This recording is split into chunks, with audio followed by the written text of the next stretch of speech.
Глава 4.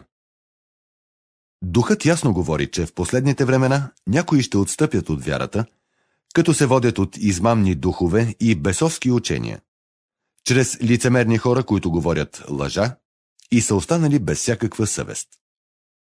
Те забраняват да се встъпва в брак и заповядват въздържане от ястия, които Бог е създал, за да се употребяват с благодарност от вярващите, онези, които са познали истината. Защото всичко сътворено от Бога е добро и нищо не трябва да се отхвърля, щом се приема с благодарност, понеже се освещава чрез Божието Слово и с молитва.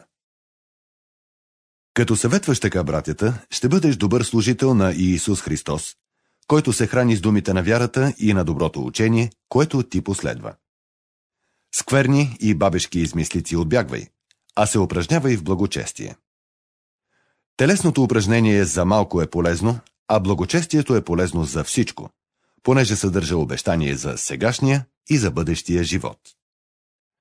Тези думи са верни и заслужават да се възприемат напълно.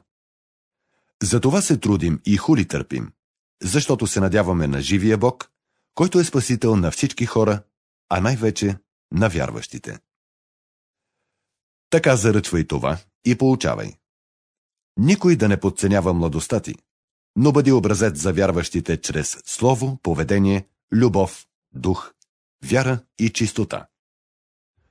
Докато дойда, посвети се на четене на писанието, наставление и поучаване. Не пренебрегвай благодатната дарба, която е в тебе, и ти бе дадена чрез пророческо слово с възлагане ръцете на църковните предстоятели върху тебе. Грижи се за това, на това се посвети, за да бъде успехът ти явен за всички. Внимавай за самия себе си, както и за учението. Постоянствай в тези неща, защото като постъпваш така, ще спасиш и себе си, и слушателите си.